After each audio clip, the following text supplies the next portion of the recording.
impact, just like revenue, needs to be observed and managed. And so we provide and facilitate a process to do that and to bring structure and accountability and transparency and meaningful insights into the process. So you get an understanding, not just the quantity of people you've enabled access to information or whatever the metric might be, but also then the impact that serving that quantity of people has on the broader problem. I'm Ranjor, and this is Remake, a podcast about design, systems, and society. In each episode, I talk to someone who's trying to change our lives for the better in some meaningful way, whether through a new product, new venture, or a new way of looking at the world. And I try to understand how they came to it, what makes them tick, and what we can learn from them.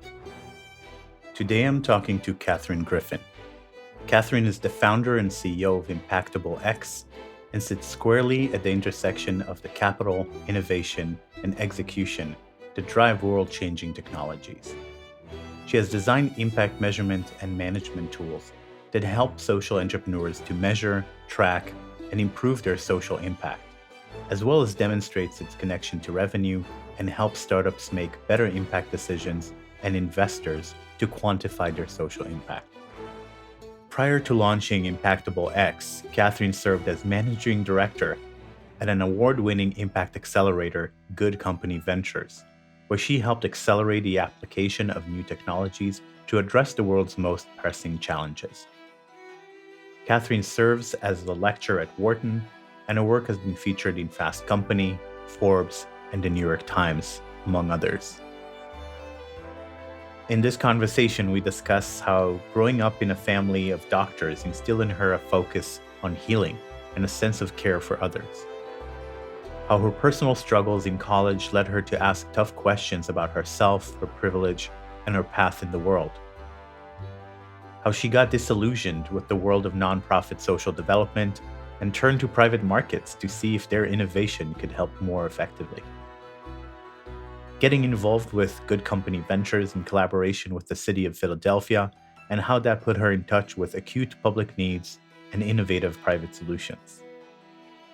The challenges of monetizing social impact ventures and the inherent connection between value creation and value capture. And what she's learned about finding one's path in life and making a difference.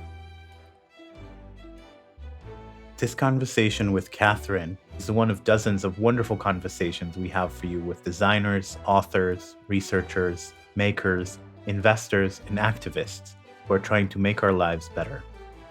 So if you don't want to miss those episodes, please make sure to follow this show on your favorite podcast player. And now, let's jump right in with Catherine Griffin.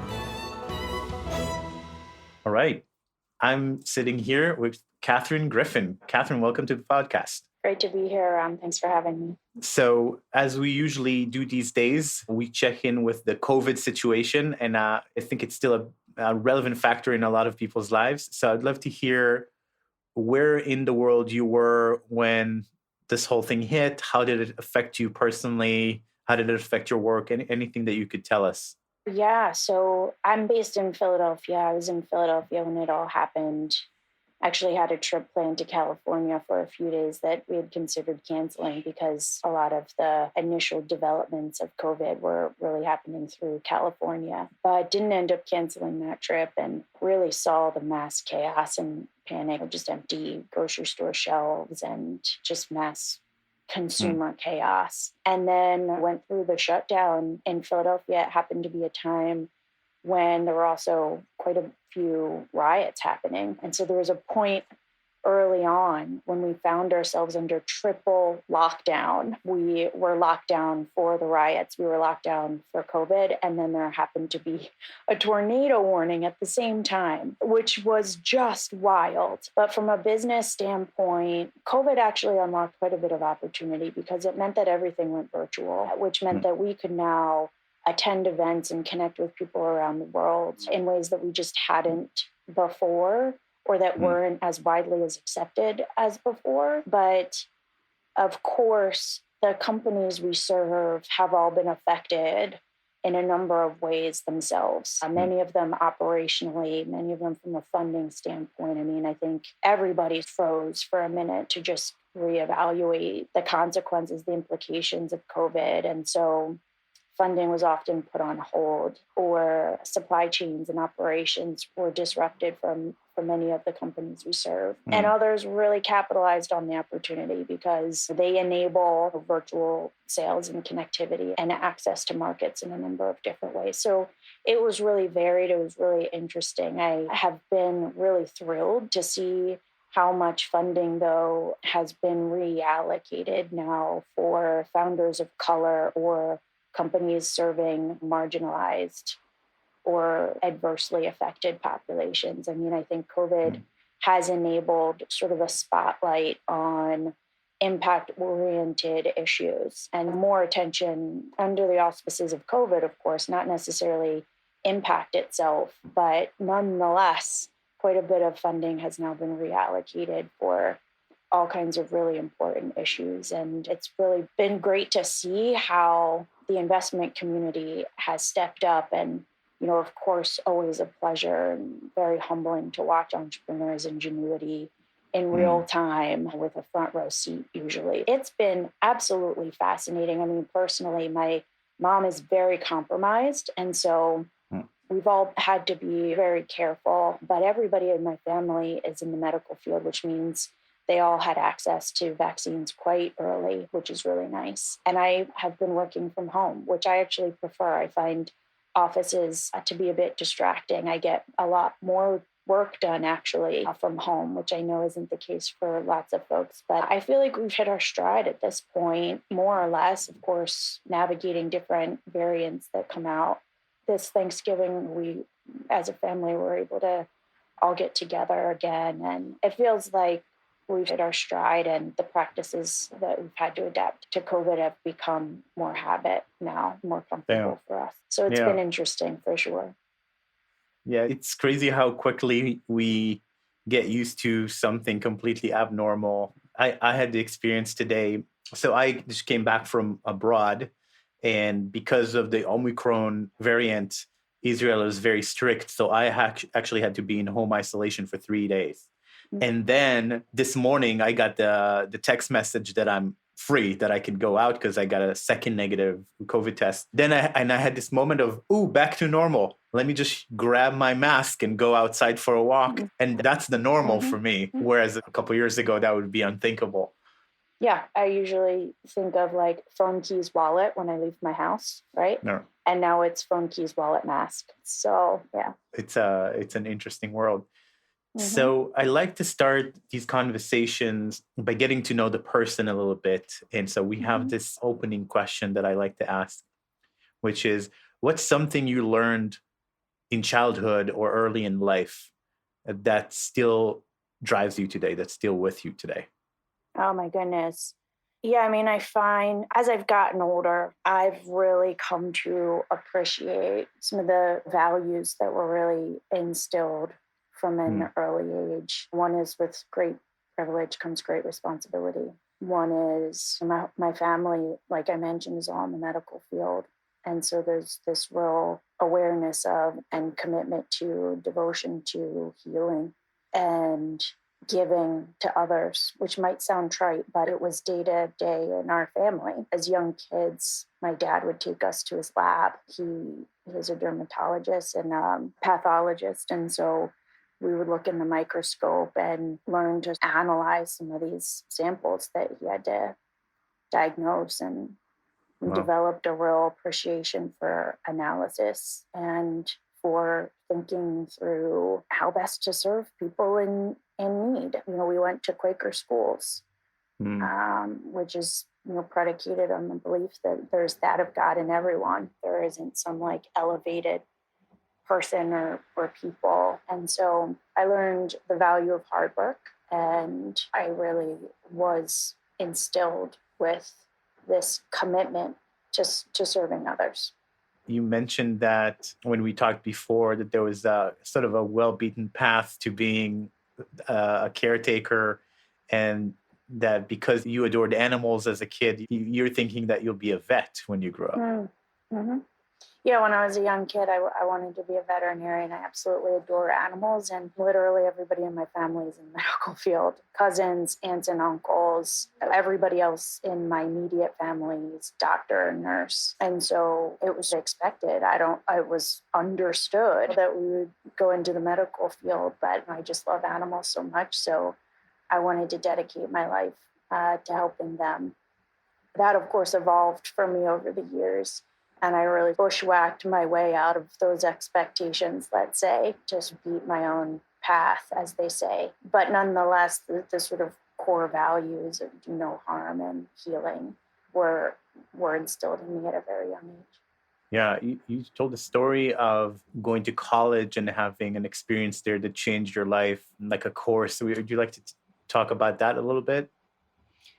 Yeah, I'd be happy to. I mean, when we were really young, we didn't have a whole lot of money. My mom made our clothes, and we lived on this very quiet alley in a row home in a suburb of Philadelphia. And then as my dad's career progressed, we were moved to private schools and joined country clubs. And at school, at Quaker school, I became very heavily involved with the honor system and their consensus-oriented approach to decision-making. But over time, I became increasingly interested in sort of life outside the ivory tower and the gated community. I wanted to become part of, I don't know, quote unquote, real life. I really felt like the world we lived in was protected and insular.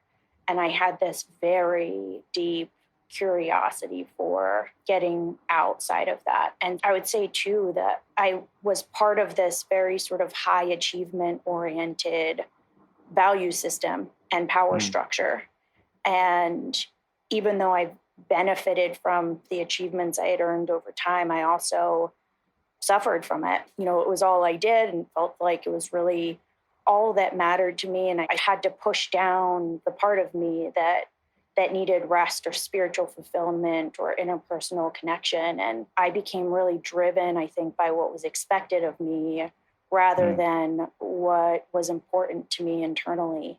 And, I don't talk about this often, Ron, but after high school and moving into those college years, I went through about 10 years of really pretty serious personal struggle with sort of my own mental health, and was actually hospitalized 3 times over the course of that period. And so now looking back, I think of this time as a cocoon. I spent that time in really deep reflection, thinking about who I am and how I wanted to live my life and redefine my path in the world. And so I spent that time in deep reflection and exploring the world and people from very different backgrounds, and had to dig in and embrace the parts of me calling out for attention. It was a really scary and grueling time, but I came out of that with a new direction and a new sense of purpose and sense of self. And that's really what has set me on the path that I am on now. Fundamentally,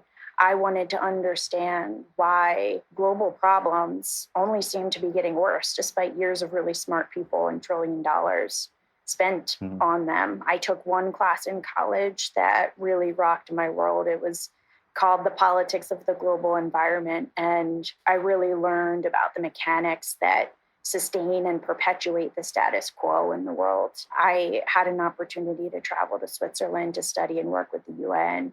And I got this global perspective and firsthand experience with people who had a bird's eye view of the world's greatest challenges. And that was really catalytic for me. It ultimately led me to refocus my attention away from the public market, the public sphere, and really start focusing on the private sector and innovation. It was pivotal, but I know a lot of young people really struggle to figure out what they want to do and how they want to invest their time. And so I spent about 10 years really deeply exploring what was going on in the world and why.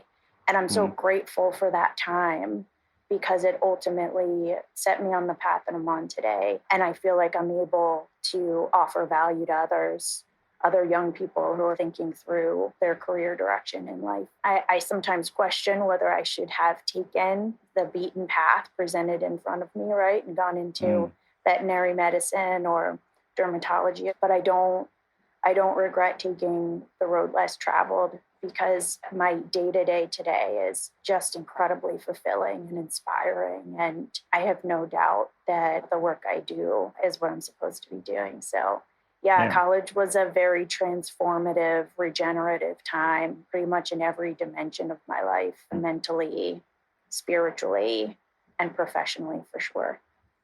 Yeah, I think it's a challenging time for a lot of people. And for someone who wants to make a positive difference in the world, that's also could be the time where you understand how entrenched some of these problems are. That could be super disheartening. And yeah, there's this moment, I feel like I definitely had this moment early in life where you have to ask yourself if you're going to do something in the private market or in call it the NGO, government, whatever, nonprofit sector. And for me, it was a no-brainer because to be in the private market, I actually am now maybe rethinking it, but because the world was changing so much faster on the private side, there's so little examples of nonprofit entities making a real difference in people's lives. And yet our world changed so many times over through private innovation. And so that when you're asking where is hope going to come from, and even with COVID, right, the government completely fumbled a lot of this. And in the end, it's private companies that created these vaccines that are actually putting us back to, normal life. So is that some of the logic that made you pivot from the world of policy to the world of private markets? Yeah, for me, it was really occurring around 2007. The Intergovernmental Panel for Climate Change had just issued this report that climate change is essentially man-made. It was seismic activity in the space. I was reading about decades and decades of aid provided around the world and saw these problems perpetuating and various sort of power struggles that sort of were likened to our imperialist past, right? But at the same time, around 2007, we were seeing Facebook really emerge in its infancy. We were seeing Whole Foods start to be established around the US at least. We were seeing Prius. And so, after learning about Walmart's activities around the world, I questioned whether the private sector could be trusted as a source for positive social innovation. And so I did my honors thesis around corporate social responsibility and really looking at essentially whether it was greenwashing, how legitimate it was, how reliable it was, whether it was just another marketing activity.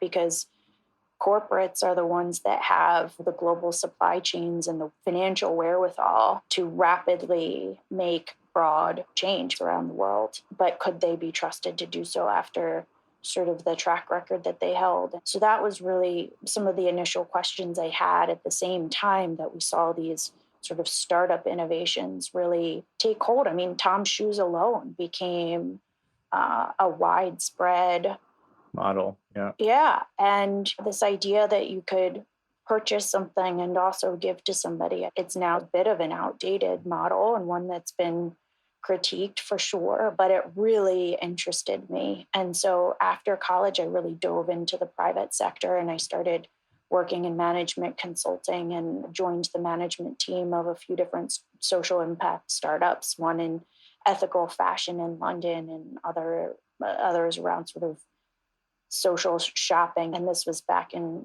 2009, really sort of evaluating, exploring whether we could provide tools to consumers to leverage consumer power, to really pull a powerful lever for corporate activity, right? And then one of those startup companies was accepted into an accelerator program. And that accelerator program, I then managed for 7 years. So that's really how I got out of sort of academic exploration and really gained some practical experience on the ground in my early career.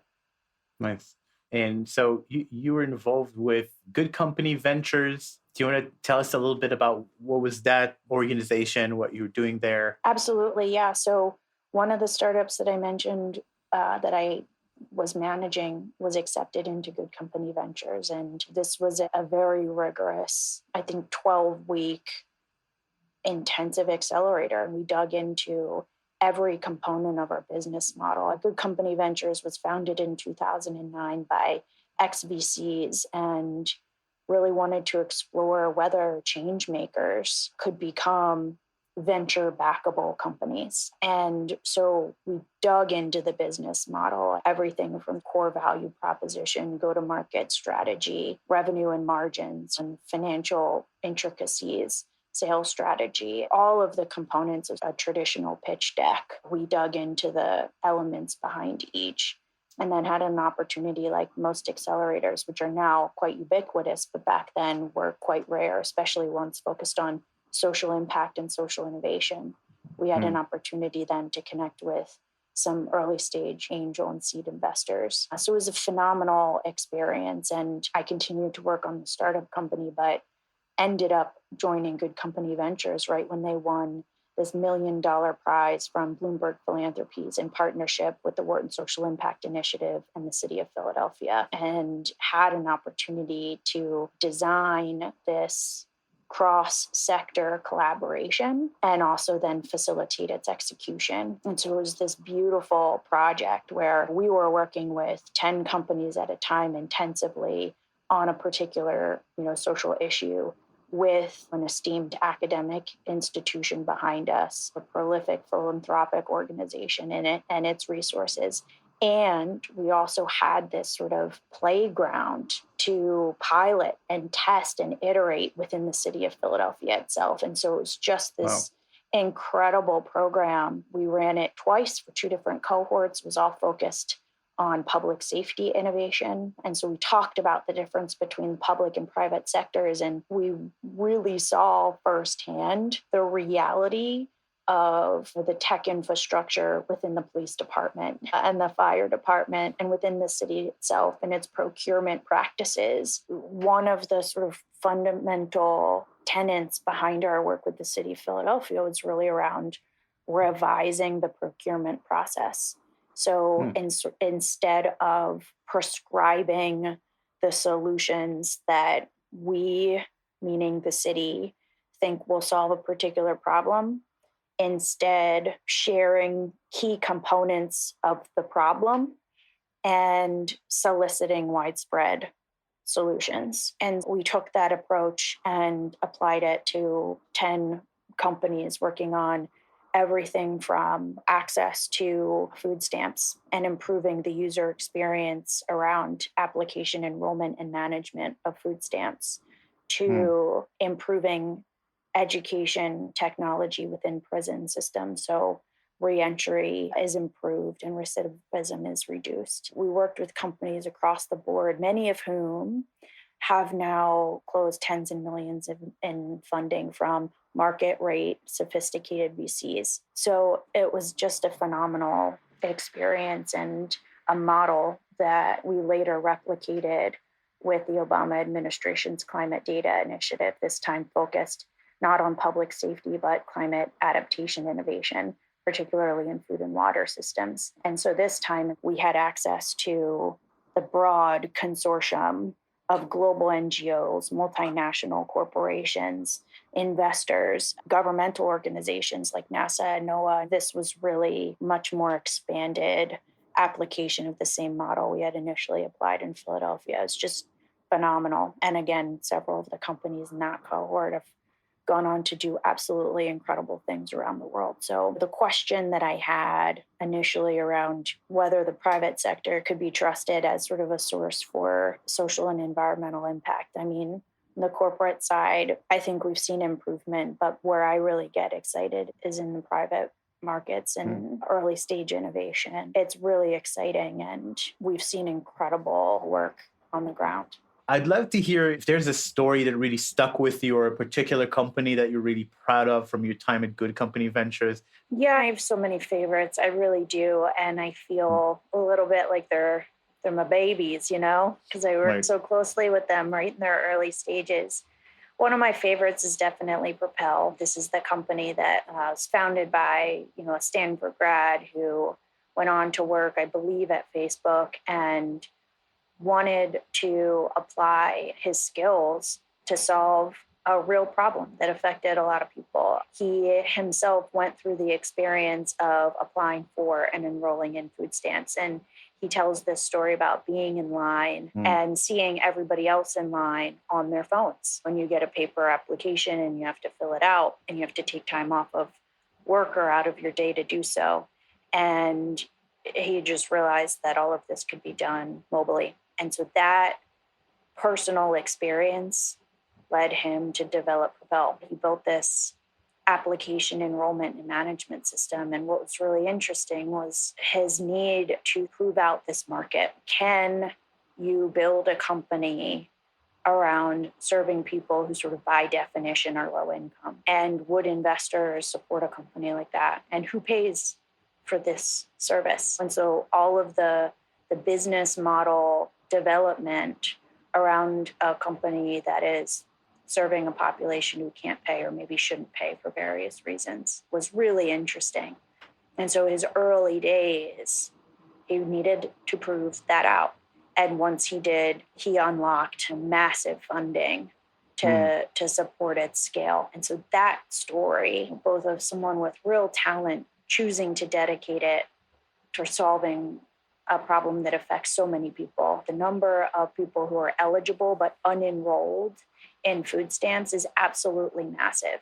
Right. And why is that the case? Is it user experience? Are there politics involved? We really have to dig in, I think, into understanding why problems haven't been solved, who benefits from them not being solved, the sort of systems and structures that perpetuate social problems. But one of them is certainly user experience, and he solved that problem. And his company has done extremely well as a result. Yeah. But one thing that I will say is that the founder, Jimmy, who I really admire and respect, cited the value of social impact projection in helping him cross that so-called valley of death in those early days by being able to reference the number of new people who could be enrolled in food stamps and the economic value, not only for each and all of those individuals now enrolled, but also for local economies where that food stamp funding would then be spent, enabled him to engage investors early, enabled him to win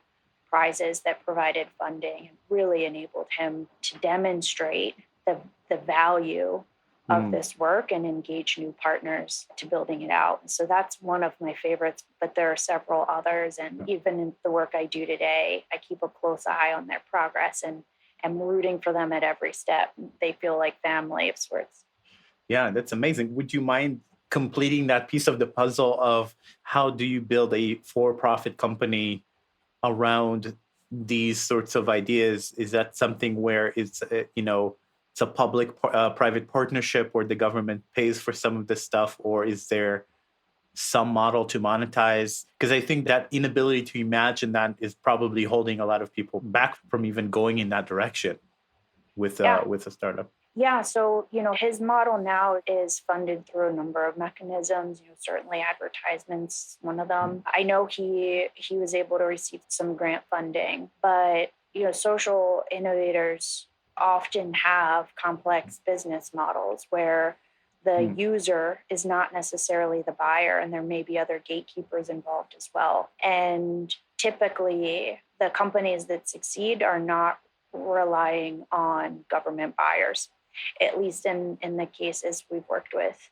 But there's a lot of iteration early on, figuring out who can pay and who should pay. I know in the early days, because grocery stores would benefit from consumers having more money in their pockets, we explored whether there might be a model for grocery stores to pay. Propel has evolved quite a bit over the years, and their revenue model is quite a lot different than it was early on. But because they've established this sort of critical mass on their platform now, they've unlocked new revenue sources where the user is not ultimately the payer. And so it's fascinating, and I think requires quite a bit of creativity and open-mindedness. I work with a company now that is providing access to the internet essentially for smallholder farmers and young people in Botswana.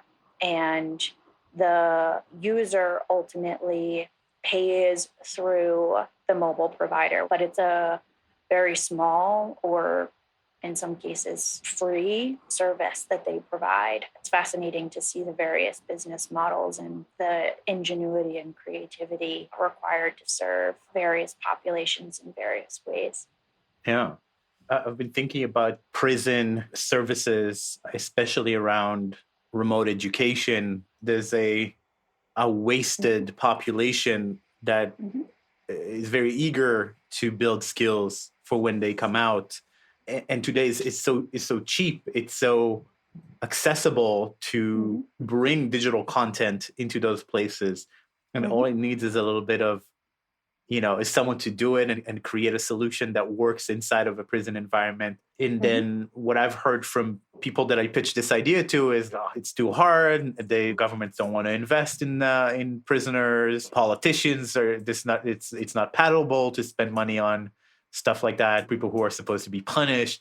And I know that you're working with similar companies. What's the mindset that allows them to push through it? And is there a happy ending on the other side? Yeah, so it's a great question. And a lot of prison systems have educational content already. Enrollment rates and completion rates, however, are very low. And so again, that user experience and engagement of content is really critical. How can technology facilitate excitement and completion?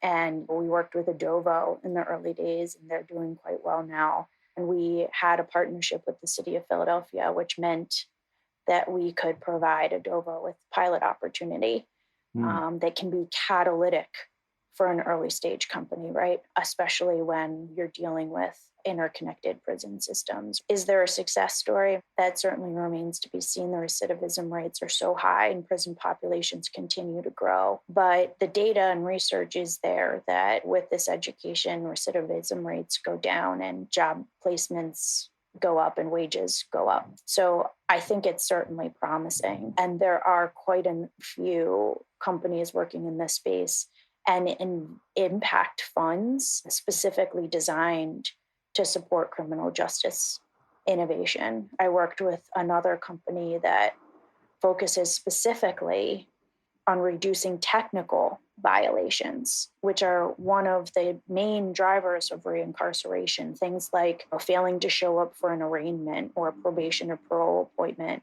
very small technical violations, which can then lead to a bench warrant, which then can lead to reincarceration. And so this company has built a platform that simply reminds people that they need to show up to something and helps them reschedule it if there's an issue, or helps them access resources to show up. And by reducing technical violations, our work has demonstrated that they can reduce recidivism rates and associated costs. No, that's fascinating. So I want to get to your work at Impactable. Maybe as a way to get there, can you explain why is it important to measure impact? Yeah, so this is a great question, Aran, and it harkens back to some of the questions I was exploring in my early days. Like, why do these problems continue and grow increasingly worse despite all of the activity and funding spent on them? And one of the answers to that question can absolutely be intentionality,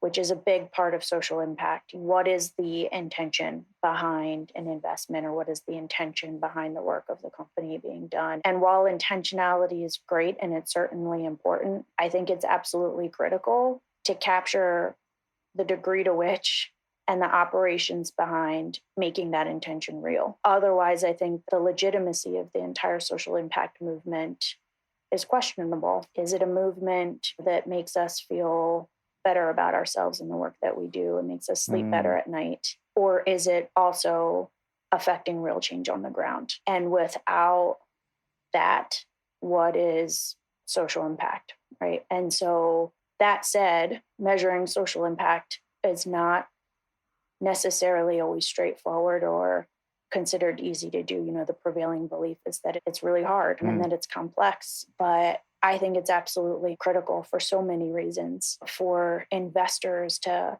understand where and how they can allocate capital for greatest impact, leverage, and financial returns. If you're an impact investor, you should have this information. You should be able to make an informed decision about which company can most effectively leverage your capital to drive returns. And as a founder, so many of the companies I work with are intrinsically motivated to drive impact in the world. It's core to what their company does. And yet they lack an understanding of the mechanics of its application and execution and the number of people they've served and how. Yeah. And so ImpactableX is really designed to solve this problem, primarily for the founder, to make it much more easy and streamlined and practically useful, not just an academic exercise to check off a box, but to build something that has practical utility day to day, but also for accessing resources to build your company. Yeah, that makes me think of a couple of things. So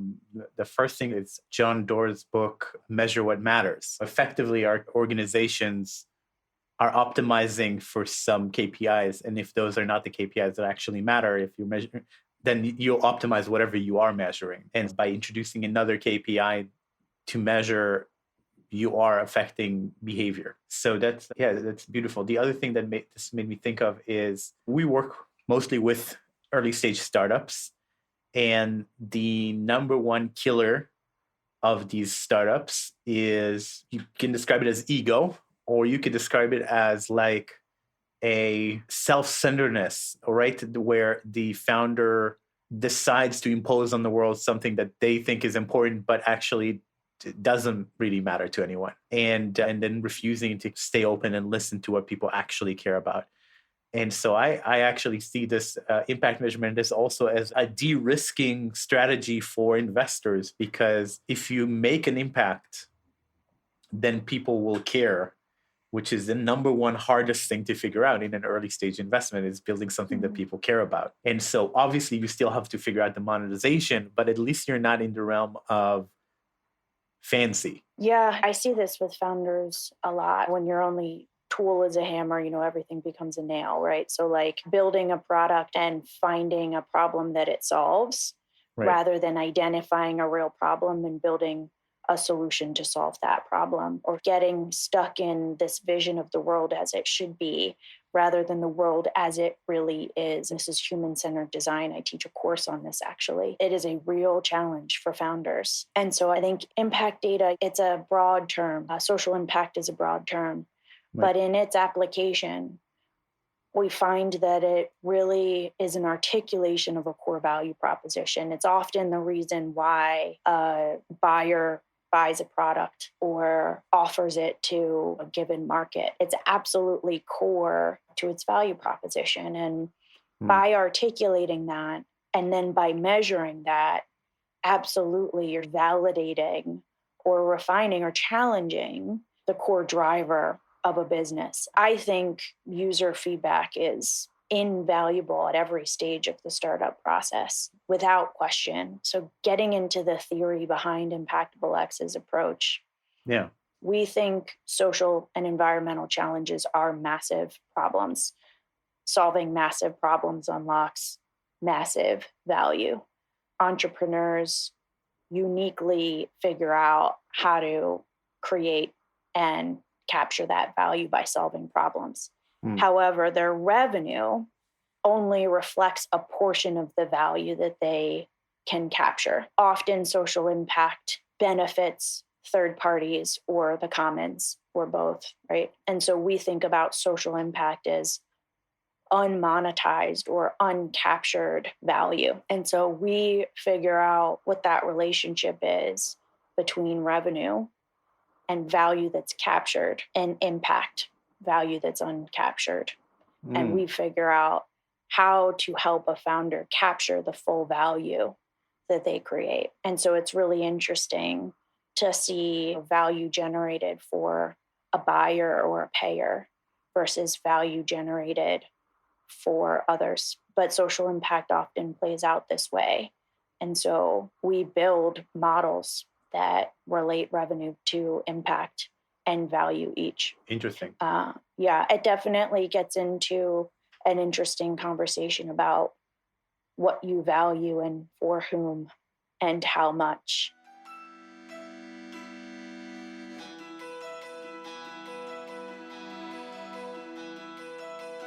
You're listening to Remake, a podcast about design, systems, and society. If you're listening on a podcast app, you already know how to follow podcasts. So please follow this one.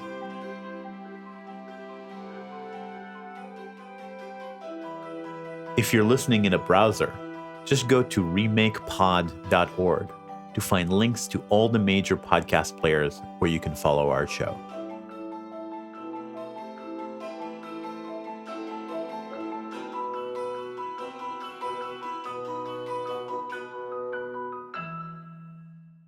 So let's maybe try to look at a specific example. So Facebook/Meta is in the news today for their negative impact that apparently they have known about for a long time and didn't really address. And in some ways, they are a remarkable example for good in the sense that they've sponsored all of this research to find out the impacts in pretty detailed ways. And yet they also haven't really acted on it. And what if Facebook had kind of impact measurement with Impactable from the start? Help me understand how would things look different as they kept evolving. Could have they avoided the bad press, and could have they have been like a successful company that's maybe less controversial? Yeah, it's a really interesting question, Ron. Depends how you define their social impact. If you looked at Facebook's Meta's revenue model, they're a marketing company. That's how they generate revenue. But then they create all of this additional value by connecting different users in different ways. Right. Now, that was, I think, the initial sort of idea behind a social media company. Its application then around privacy and content. Obviously, Facebook's gotten a lot of attention around promoting certain types of more engaging but misinformed information in order to drive engagement and attention.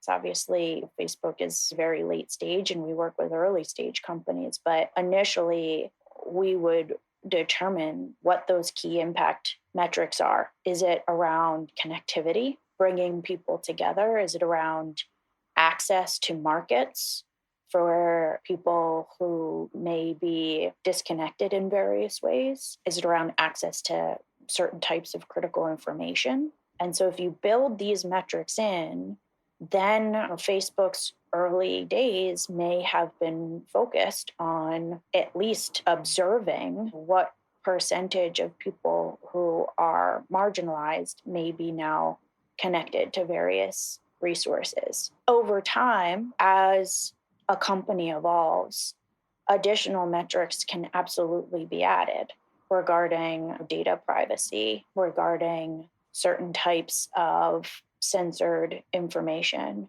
or disinformation. Now we see Twitter and other platforms flagging unverified information. And so that could be a metric. Yeah, I'm thinking about addiction, toxic politics, and extremism that is being pumped through the algorithms. Mm-hmm. A lot of it is the result of optimizing for engagement. And so do you track both the positive and the negative impacts? Is that part of the model? Because I would guess almost everything has some negative side. Maybe. Facebook wouldn't necessarily be a representative example. We would be looking more at, a Beyond Meat or a Tesla, a company that is designed with impact in its DNA. And these are much later stage companies. But if you're looking at an early stage company, the first step is always to define what the key metrics and outcomes are, what the basic theory of change is. And absolutely, there could be quote unquote negative impacts as well. But take the case of a company that's providing access to the internet for people in Botswana. I mean, what are the negative impacts of that? They could get on Facebook and start a civil war, which is what happened in some places. But is that the fault of the company? Then do you measure what a user is engaging on with their access? right? Yeah, so the reason why I bring this up is Facebook actually was providing a lot of free basic internet services to developing countries, but it only had Facebook and Wikipedia on it. And research that shows that Facebook makes countries' politics more extreme, and in some cases was a contributing factor in real violence. And so, sorry for returning to Facebook again, but in this model, how do we measure intended and unintended consequences of what we do, and how do we account for that? Is that part of the model? Absolutely. Initially, when we first work with a company, we define their key impact metrics. Unintended consequences can be observed, or they may be unknown initially, right? If they're unintended, it may not be something founders are initially aware of. The key is to capture ongoing data. And as new insights emerge, building those into your core model. So what's really great about our approach is that it's dynamic. So we build the infrastructure of the model with the key metrics and outcomes clearly defined. And then you can always add dimensionality to it, tracking additional outcomes, additional metrics, and whether those outcomes and metrics capture quote unquote negative or positive impact is for a particular user to decide. But the structure is there, and it can be designed in any way that most accurately reflects the work of a company. But, I think Facebook's case is complicated, right? Because it then surfaces questions around censorship or managing access to information for certain populations in certain geographies, right? And so I think there are absolutely ways, and almost in every case, I get asked whether and how to measure more qualitative impact, things that may be harder to measure. And I think in every case, there's an opportunity to identify some portion of impact that is measurable.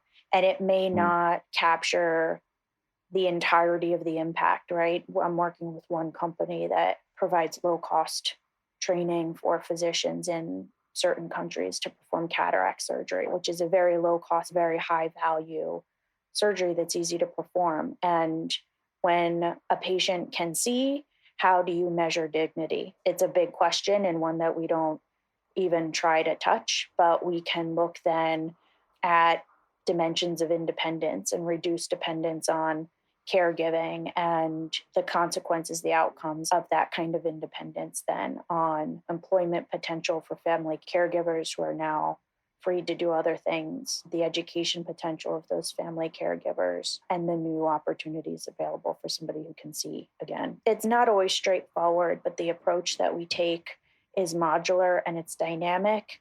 And it evolves as a company grows. And so it needs to be managed. And it's a synthesized, centralized platform into which primary data can be fed. And so then looking at that primary data as it's collected and evaluating whether there may be unintended consequences that are surfaced. Impact, just like revenue, needs to be observed and managed. And so we provide and facilitate a process to do that and to bring structure and accountability and transparency and meaningful insights into the process. So you get an understanding, not just the quantity of people you've enabled access to information or whatever the metric might be, but also then the impact that serving that quantity of people has on the broader problem. Is there a top line number that you roll everything up to and sort of aggregate? There are three. There are three sort of summary analytics. All of the sort of component data and analytics roll up into these three, which is a total social impact projection, which is a dollar value, by denominating impact in an economic value in currency. Now you have a basis for comparison. Right. But that total impact projection, again, is an absolute number. So then we contextualize it. We generate an impact multiple of revenue, which says for every dollar of revenue, create X dollars of impact, X quantity of impact. And then the last one is an impact multiple of capital, which is akin to the TPG Rise Fund's impact multiple of money, which is for every dollar of capital invested or granted, how much impact is created. both dollar value and quantity. Now, these insights provide a sort of glimpse of the efficiency and efficacy of a business model as a lever for impact. So if you're looking at 3 different companies and one that creates $10 of impact per dollar of revenue and one that creates 50 cents of impact per dollar of revenue, it's a data point.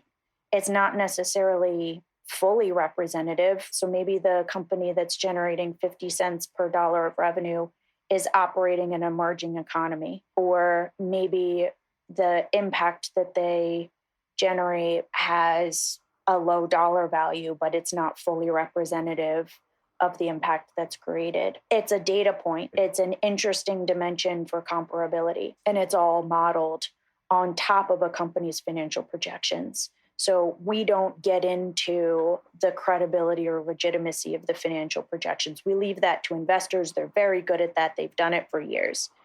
Our impact projections are modeled on top of those revenue projections. So pursuant to their sales and revenue projections, this is the impact potential they can drive, or this is the impact that they've created to date. How much research goes into validating these numbers? I would imagine certain things have so many layers of impact and each of them has to be validated.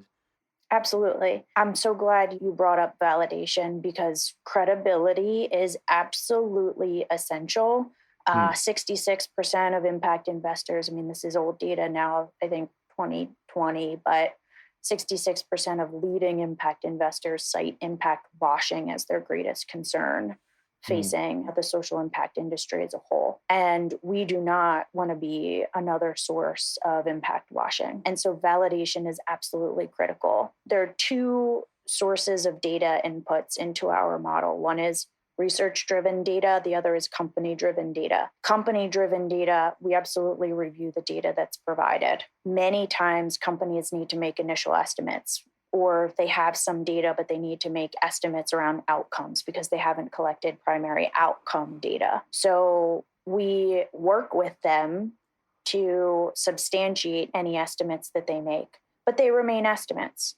And so just like in a financial model, you call out these estimates and you prepare yourself to defend them. We always encourage estimates on the lower end. Most of the entrepreneurs we work with want to make estimates on the lower end. We find that they have typically great degrees of integrity. I think we sort of self-select for companies with founders or management teams like that. So on the company data side, it's really sort of lifting the hood and looking inside to see where data came from and how consistent it is, whether you have multiple years of data and that kind of thing. And by the way, we rate companies based off of the quality and duration of underlying data. So if it's purely estimates driven, it gets a bronze rating. And if a company has multiple years of data with proof of outcomes, it gets a platinum rating. And it's important for investors to understand the legitimacy of the numbers. But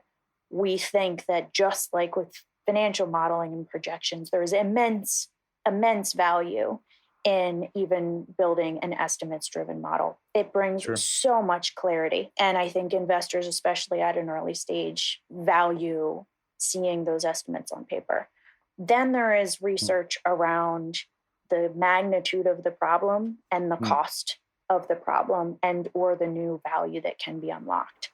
And so that research can be done either by a team or it can be done by us. And we have a rapidly growing database of open source data as well as academic data that we've pulled across industries. And so it's becoming increasingly easy for us to populate those fields automatically. But in any case, we refresh the research. We make sure that the research is as timely and accurate as possible. I think recidivism is a great example. So by providing a GED or a vocational degree, what does the research say about the impact of having that credential on recidivism, on job placement and wages?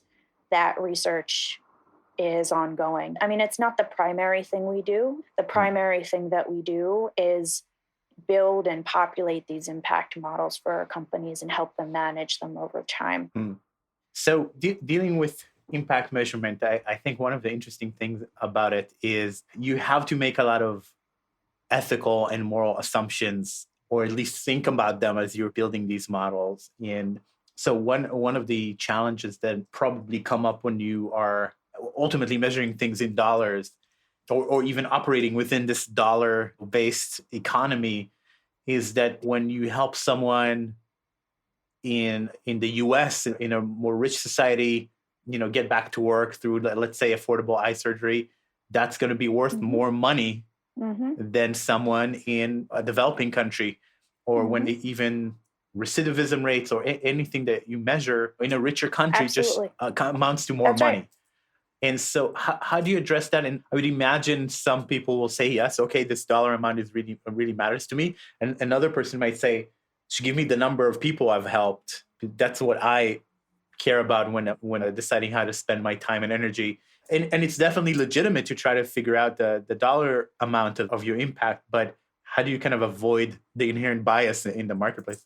Absolutely. So we don't place like a ethical or moral judgment on these numbers. What we do is provide the numbers. Usually what happens is a reader isn't necessarily saying, well, because there's a higher dollar value of a cataract surgery in the US, I should now support that. Usually what's happening is the reader understands the basic problem in a given geography. They're not deciding whether I should support cataract surgery in Nepal or the US, right? Usually they're focused on solving a particular problem for a particular population in a geography. So when those numbers are provided side by side, there's an inherent understanding, because the dollar value is just one data point.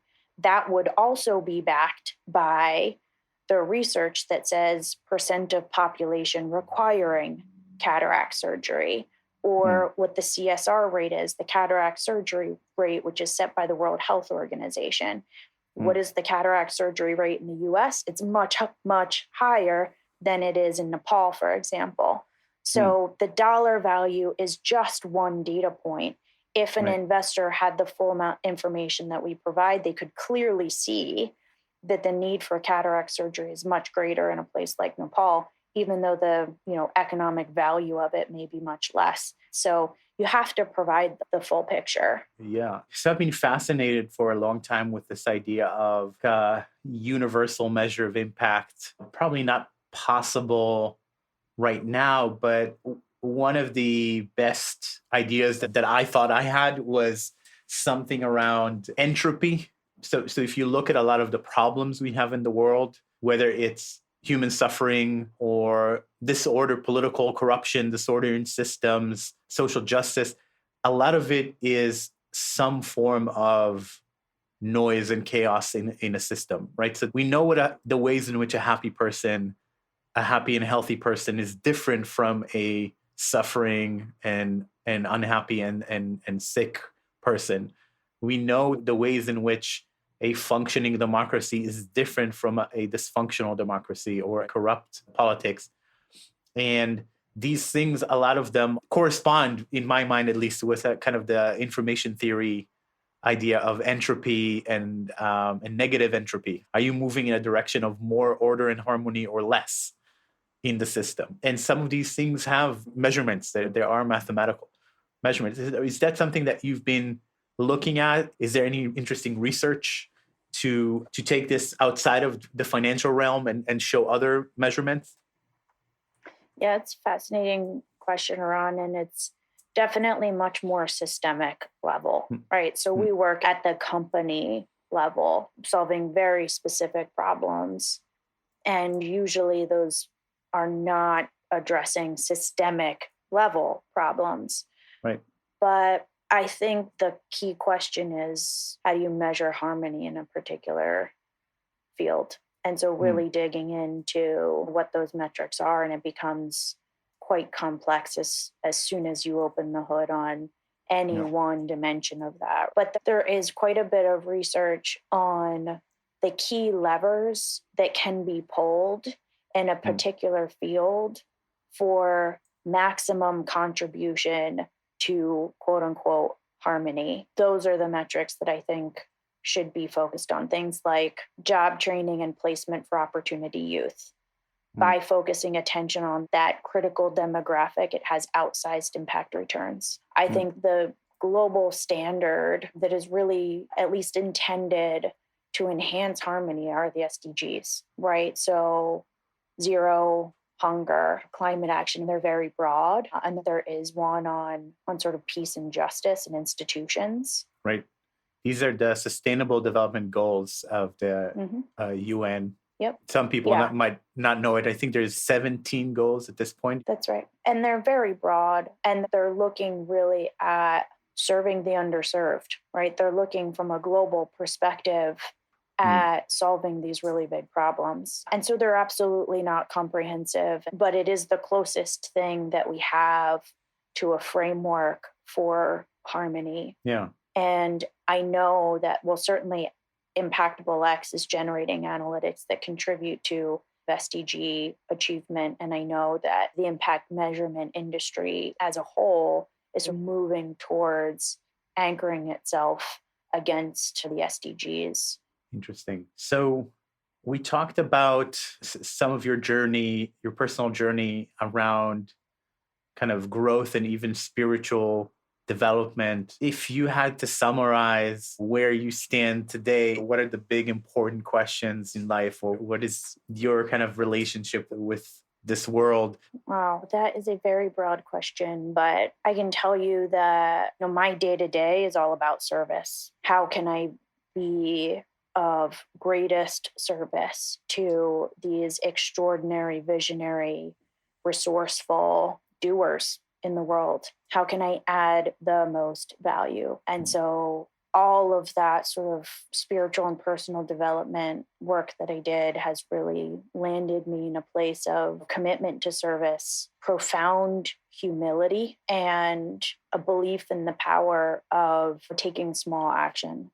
So what I do as an entrepreneur, always navigating uncertainty, especially today, I'm trying to create something that encapsulates this vision I have for the future. What I do is I take really small steps with humility and then pay attention. And so that is what I do as an entrepreneur as I build my company, always seeking to add maximum value to the variety of stakeholders we serve. We work mostly with entrepreneurs, but we also work with impact funds. We work with accelerators quite often, and there are other sort of stakeholders in the space, policymakers and NGOs that we confront along the way. Yeah, that's beautiful. As someone who studied religion, and my master's degree is actually a degree in religious studies. My focus was on Buddhism, but I got to learn about other religions. And this question of how to act in the world